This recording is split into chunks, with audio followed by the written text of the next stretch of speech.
Alright, what's up, guys? It's Satch here with another episode of Heroes Rise the Prodigy. Last time we left off, we just got our sidekick, and he's a 4-foot gnomish guy with a peg leg. But he can manipulate the earth, which I'm not entirely sure what that means. But it was, abilities-wise, it was the best ability out of all three. And in the last episode, if you've not seen it already, go watch that. You can see the three sidekicks I had to choose from. And so, yeah, we ended up going with a 4-foot gnomish kid who's 14, and he's got a peg leg and can manipulate the earth. So we're about to meet him. We're going to meet up with him. And let's see what happens. So, in your room, you prepare for takeoff, checking over your costume one last time. Then you look up at the poster of your parents, causing another streak of guilt to run through you. Maybe you should write to them. But then you stop yourself, thinking that nothing has changed. You've been left to live your life without your parents, so that's exactly what you're going to do. Instead, you glance over at the poster of Rebellion, thinking that getting to his level seems farther away than ever before. So, yeah. Part 2, Pride Comes Before. Chapter 7, Ganged Upon. Oh, so we're in a whole new part. Act 2. Pressie is late. Already, this whole sidekick thing seems like a bad idea. You wait in the ring square alone, feeling a bit self-conscious in your costume. Grandma knew you had to meet Pressie somewhere public to protect your identity, but she could have chosen a better location. This park is a notorious drug center. You feel the eyes of dealers on you from all around, waiting to see why you're here. Not to mention some punk kid recognized you and shouted about his dog could probably be a better hero than you. What a great first brush with fame, you think. You could also swear that one of them is taking photos of you, but before you can locate the source of the flash, your meat chip pulses with an alert. Dear, I found an update on a sweet hero you like so much, meat chip Gran says. I can't blame you. She really is dreamy. Turning red, you ignore Gran and open the news blog clip instead. Millennial group gets a touch of magic, black magic, to become group's newest member. Huh. Oh, the Millennial group is Rebellion's group. Black magic. So, as you read this headline, your heart nearly stops beating.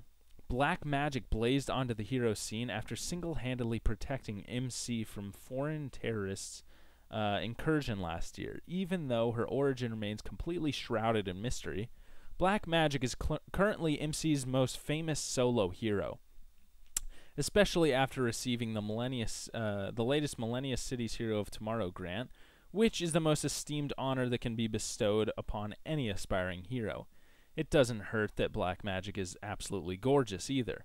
Despite the mainstream hype, you can't help but be attracted to black magic, mostly because her striking resemblance to your biggest crush, an old-time celebrity icon from back in the days when normal people were famous. Beyonce, Angelina Jolie, Natalie Portman. No, black magic really looks like... Who am I attracted to that's famous? Wow, I haven't thought of that. I don't have any celebrity crushes. Oh, wow. That's weird. Natalie Portman is hot, though. Let's say Natalie Portman. Black magic is a dead ringer for Natalie Portman.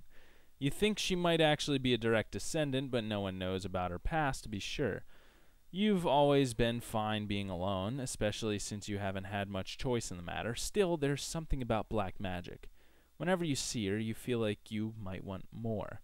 It appears your biggest crush has just joined your favorite powered team. The combination is enough to leave you breathless. You imagined yourself in a holographic photo next to black magic, your hands secretly on her back behind the cameras. You'd be the hottest celebrity couple on MC's biggest team. Then your mind wanders to you and black magic backstage. Ooh, in a deserted storage closet pressed up against the wall. Your hands on her chest. Your hands sliding down her stomach. You're unbuckling the belt on your costume. You're about to whip it out. Hi there, you hear, nasally voice says. pulling you back to reality. Oh, and Pressie showed up just in time. He's 4 foot, so he can see your hard erection perfectly clear. You turn to find Pressie approaching his clump of strawberry blonde hair, barely reaching your waist. Oh, gosh. What a loser. Oh, he limps along on his peg leg, which he's painted a deep red, combining with his green and gold costume, and the effect is a decidedly Christmas elf. I'm so gosh darned excited to meet you. I should have gone with the bird girl. Oh, man. I'm so gosh darned excited to meet you, Pressie says, with traces of a lisp slipping out. I've been waiting up all night. Oh, you friggin' loser. You've never seen anyone less suited to be a hero. Pressie looks more like he should be someone's adoring pet, not a fierce sidekick. Well, happy to have you on board, you say anyway, though I should say I have something a bit intense planned for tonight. Maybe we should just get to know each other now and go out on another mission later, one that's less. Before you can finish, Pressie taps the ground twice with his peg leg. 2 massive dirt golems. Oh, yes. Don't you worry about it, little old Pressie, he says, a boyish grin displaying a large snaggletooth. I can hold my own. Yes. Okay. I shouldn't have gone. I knew it. Gut feeling. This kid was going to have some badass powers. Good, you say, because we're going to go break up an anti-gang rumble. But all the color drains from Pressie's face. And you're not particularly reassured. With the splice circle in upheaval, the anti-gangs have decided it's perfect time to try and wipe each other out, to serve the new leader without competition. So the Scales and the Cloven have been trying to kill each other in the streets all week, leading up to one final rumble rumored to be tonight in an abandoned electric plant on the outskirts of the Fringes. After botching the Gravitas case, you decided that stopping gang violence in the Fringes, violence you helped escalate in the first place, would be an excellent smaller-scale way to start rebuilding your reputation. On your way to the plant, you fly while carrying... I knew we were going to be carrying this little guy. I knew... Oh, man, we better just put, like, a saddle on our back and have him just sit on our back. Well, you fly while carrying Pressie. For someone so small, he's freakishly... Of course he's freakishly heavy. He's probably 300 pounds. He's probably a little chunky monkey.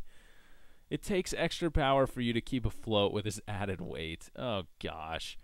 Excuse me, Mr. Bruiser, Pressie says. You do know that I can travel on my own, right? No, Pressie, you pant. I did not know that. Well, I didn't want to contradict you, but you look rather strained, Pressie says. You can let me go now. I'll be fine on my own. You immediately let go, and Pressie swings his peg leg in the air, pulling a solid clump of dirt into the sky below him. He lands on it and begins to tap his peg leg rhythmically, causing the dirt from the back of the clump to move forward. Oh, wow, cool. So he's just like walking on dirt and air, like some kind of earthy treadmill. That's actually really cool. I call this my dirty magic carpet ride, Pressie says. That's kind of weird, smiling from ear to ear. So anyway, Mr. Bruiser, I wanted to ask you, why did you choose me to be your sidekick? Not that I'm ungrateful or anything. I'm just wondering. You pause for a moment, considering your answer. I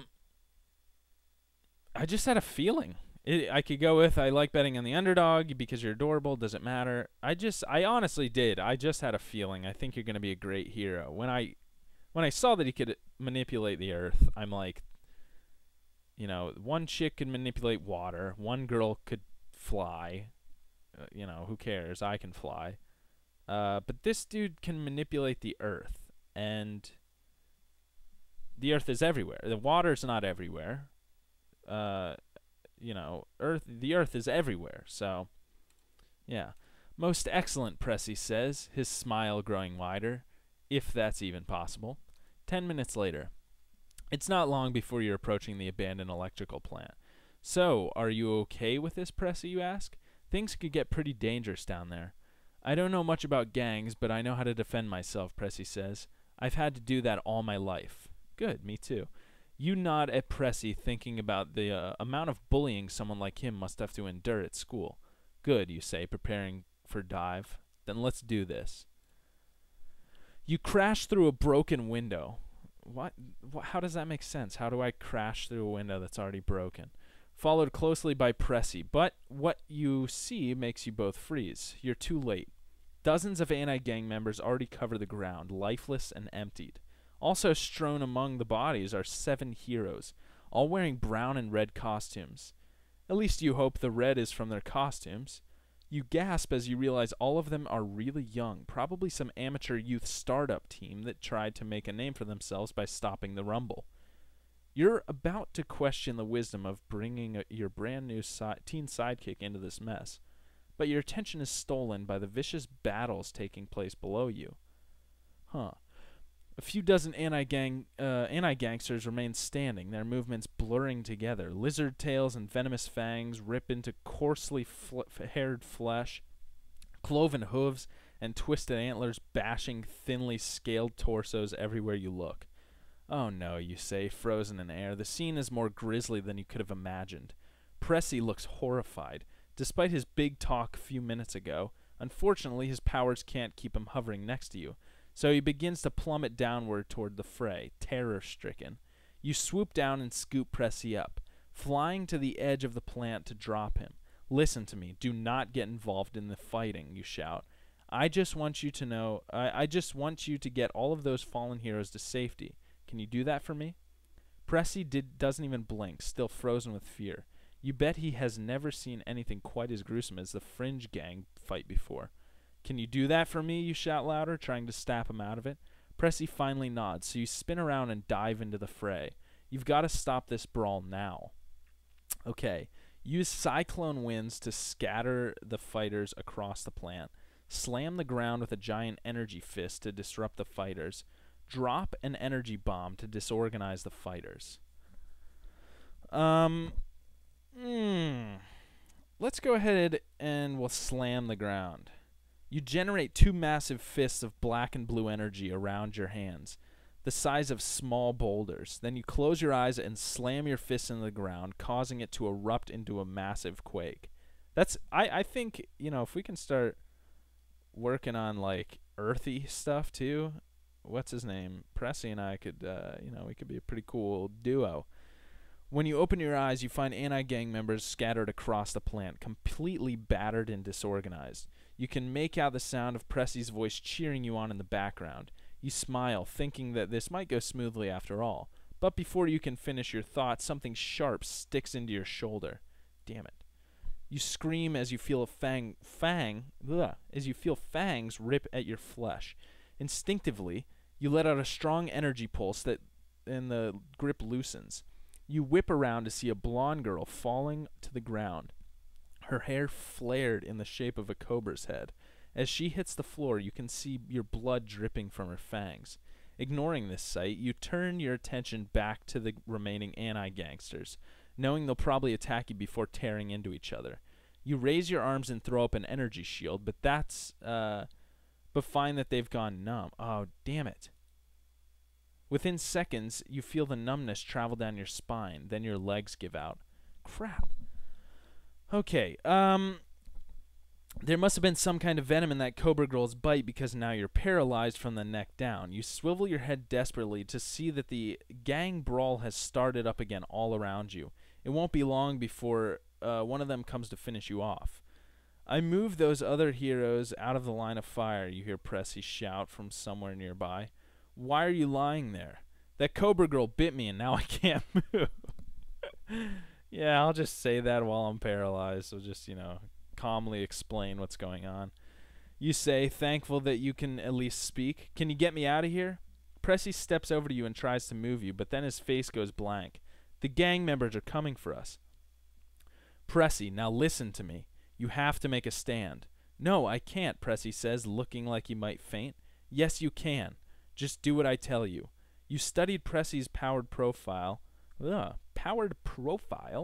while you were waiting for him, so you know how to utilize his abilities in ways he probably doesn't even know. See if there are any nearby fault lines you can disrupt. Make an army. Oh, yeah, we're going to make an army of the dirt golems. But I've only made 3 or 4 before, Pressie squeaks. Focus, you can do it, you shout, seeing several anti-gangsters about to close in for the kill. Pressie closes his eyes, and within seconds, the ground begins to shake. The anti-gangsters lose their footing, unsure of what to do. Then a dozen massive golems erupt from the ground. Immediately, they go to work, smashing any anti-gangsters within reach. A couple of antelope hybrids attempt to leap at Pressie, who still stands with his eyes closed, with his peg leg vibrating madly. But a giant rock fist knocks them away easily. Wow, this is awesome. Unable to withstand the golem march, the remaining anti-gangsters start to flee for the exits, shouting promises for a rematch. I didn't know I could do that, Pressie says, astonished. Then, before he can say another word, Pressie faints. Slugger, you think, as you lie in now silent pain, completely paralyzed. This is not good. Okay, so we might have just killed him. Let's see if we can see his stats. No, we can't see his stats. 2 hours later, you're back in the ring square, having healed yourself enough to fly both you and Pressie back across the fringes. Of course, it's not until you're about to land that he starts to wake up. Okay, good, he's not dead. What happened? Pressie mutters, his eyes fluttering open. I healed myself and got out of there, and just as the ambulances were arriving, you answer. I figured neither of us needed any attention for that mess. Aw, shucks, Pressie says. And here I was wearing my good costume and all. Pressie attempts to smile, but you can see he's still rattled. He's shaking so badly he can barely stand. You did really well, you say. Neither of us would have survived if not for that last move. Pressie looks pleased for a second, but then looks down at his meat chip. What time is it? Oh, dear me, my curfew was a half hour ago. I have to run. Do you need a lift home? You ask half-heartedly, remembering Pressie's insane weight. He's 4 foot. How is it insane? No, I'll be fine, Pressie says, tapping his peg leg on the ground to create another dirty magical carpet. Gee, Mr. Bruiser, I was like a real hero back there. This was the best night of my life. You know, besides almost getting killed. Absolutely, dude. Great job. We'll do much better next time. As you speak, you pat Pressie on the top of the head like a dog, without thinking. Luckily, he's too elated to notice. I cannot wait. You've got to show me how to do more cool things with my powers. I will, you say. Now get home. I've got somewhere to be. Pressie gives you one last smile before taking off. You may not know him very well yet, but you have a feeling this is going to be the beginning of a special partnership. Though, as you watch him go, you try not to think about what a close call that just was. Huh. Once Pressie is out of sight, you reach down to your meat chip to make a call. I was waiting for you to ring me back, you intolerable sloot, Jenny says as her holographic image pops up. Meet me in 10 minutes, you say. We've got a lot to talk about. As you take off again, you can swear that you see more flashes coming from the park. But you don't have time for that right now. Stopping the anti-gang rumble was a good move. But it's not enough. You were just treating a symptom, placing a Band-Aid on a wound that needs stitches. Now, you know what you really need to do. You need to cut off the anti-gang problem at its source. You know you need to take down the splice circle. Okay. Interesting. So Pressie showed up big time. He's a badass. He's a little badass. So yeah, anyway, if you guys are liking what you're seeing, then leave me a like, comment, subscribe for more videos. And this is Satch signing off. I'll see you guys next time. Have a good one.